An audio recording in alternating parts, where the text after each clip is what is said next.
All right, ladies and gentlemen, we have 2 games to go over tonight. I'm going to make this quick, no edits or anything like that. I am exhausted. This Jazz Clippers game sucked the fucking life out of me. How many free throws combined do we have? 80, 900? How many fucking were there? It was insane how slow the pace of that game was. Let's start with the first game of the night, though. Atlanta Hawks, Philadelphia 76ers. Atlanta somehow wins this game. Somehow wins this game to tie the series at 2-2. Okay, the Sixers score 38 points in the second half. 38 points in the second half. They scored 34 points in the second quarter. And they lose this game. It was such a like, I don't even know what to feel about this game, to be 100% honest with you. Like, it felt like at halftime, what was it? It was a 15-point lead, 12-point lead, something like that for the Sixers, but it felt like 30. Like, it felt like the game was 100% over. And then Joel Embiid forgot how to play the sport of basketball. He just forgot how to play. The dude was 0 of 12 from the field in the second half. 0 of 12. It had to be one of the worst performances I've seen in a half, at least, in the postseason from like an MVP level player. That was just absolutely abysmal, man.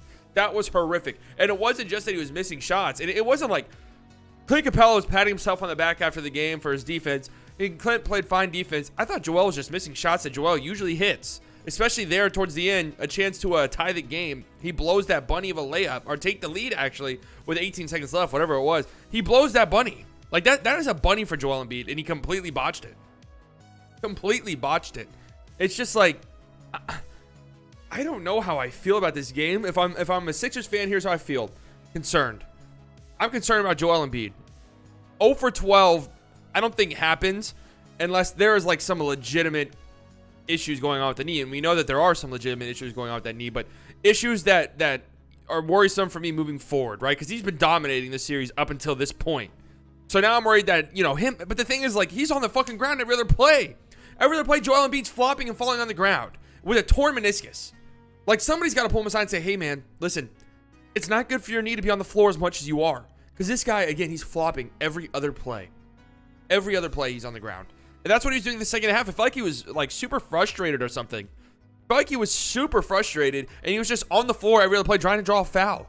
Like, he was going down to the ground trying to draw an offense or a foul, going up for a shot, and then laying on the floor on the other end. And I just remember one specific sequence where he was doing that, laying on the floor trying to embellish a contact. And then on the other end, I think it led to I think it was a Gallinari wide open 3 because it was 5-on-4, and he hit the 3. It was a big moment in the game. You have him turning the ball over. You have him taking terrible threes, trying to draw contact. Like, it was a horrid performance from Joel, just absolutely pitiful.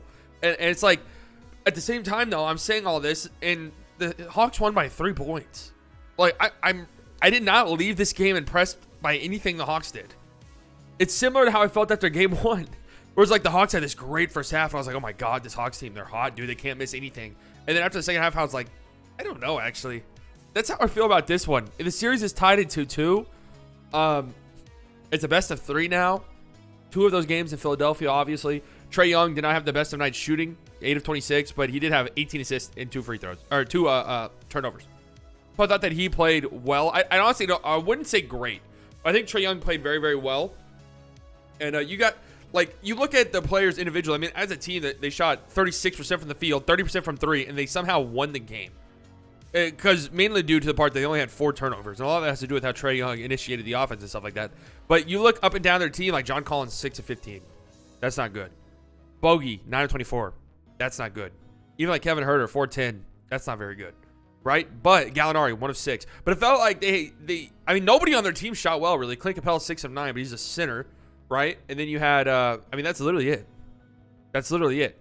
Lou Will's 2 of 5. Tony Snell, 0 of 3. Like, but they had people step up at different times to make big plays. But again, like, as I was saying, I don't leave this game feeling that great about the Hawks.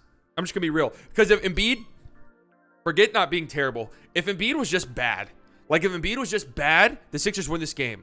If Embiid was average, the Sixers win this game handedly. If Embiid was Embiid, I mean, this is a blowout, right? But since Embiid was absolutely atrocious, like, I don't know the stats, but it has to be, like, historically one of the worst performances we've seen from an MVP level player in the postseason. If he's not that, this is a win for the Sixers. But since it was that, it's a win for the Hawks. So I don't know. Again, if I'm a Sixers fan, I guess I'm feeling okay in that regard, but I'm also very concerned about his injury because he was not himself tonight at all. If I'm a Hawks fan, it's 2-2. I'm happy. I don't give a fuck what it looked like. I'm happy. We won the game. As far as the Jazz and Clippers go, man, this game was hard to watch, dude. How many free throws do we get? We got 26 free throws from the Jazz and 38 from the Clippers. That's fun. That is fun to watch. You guys tune in because you like dunks, you like threes, you like step back threes, you like crossovers, you like all of this, you like blocks. But I tune in because I like free throws. I just love watching them shoot free throws over and over and over again. But Kawhi was an absolute killer tonight. He finally missed a free throw in the fourth quarter, but he did not miss a shot. So that stat where Kawhi has not missed a shot in the fourth quarter during wins this postseason for the Clippers, that still remains. Marcus Morris, I thought, played great. They're going to need him to play good to win this series and to beyond this series if they're going to move on. They're going to need him to play good. I thought Paul George was really good as well. He's been good this postseason. I mean, I know like the games 1 and 2 and Utah weren't that great, but he's been good this postseason. And Jesus, I just choking my spit. Donovan Mitchell hard carried the Jazz tonight. He did. Again, though, you can tell if you get your double right on Donovan, you can force turnovers. We saw that tonight. You can force turnovers, but Donovan Mitchell is having a special postseason, and he was magnificent again tonight. Was it 6 straight games with 30+ points for Donovan Mitchell? I think that tied Karl Malone for a record. But the Clippers look nice, man. The Jazz need Mike Conley back immediately. They need him back immediately, or else the Clippers have a very good chance of winning the series. In fact, I think they probably do without Mike Conley. We're going to see how that plays out. Because now it's 2-2, right? You can maybe make the argument that they're being really, really cautious with them. They're up 2-1. So maybe they feel like, all right, even if we lose this game, we like our chances of winning 2 of the next 3. So we'll rest Mike Conley. We'll see. We'll see, because we have a game. Again, it's not like we have multiple days of rest. The next game of this series is on Wednesday again. 1 day rest.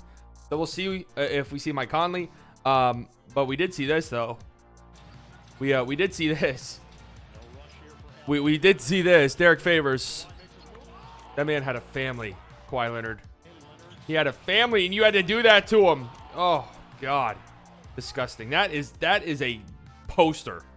That a lot of times, dunks that are not posters get paraded around as posters on Twitter. That was a fucking poster. So, I mean, good job by the Clippers, man. The home team has won each game so far in the series, but they say it's not a series till the road team wins or whatever. Well, we'll see. We'll see what happens in Game 5 on Wednesday night. This is a good one. This game, it was a 14-point game. I mean, it was a 10-point game at one point. And Kawhi, we do have to watch this. Kawhi hurt his knee at some point in the game, late in the fourth, or around the midpoint of the fourth. Checked out of the game with about 4 minutes left. It was like a 15-point game. It got all the way down to 10. The Jazz got it down to a 10-point game, and Kawhi never checked back in. That is a little concerning.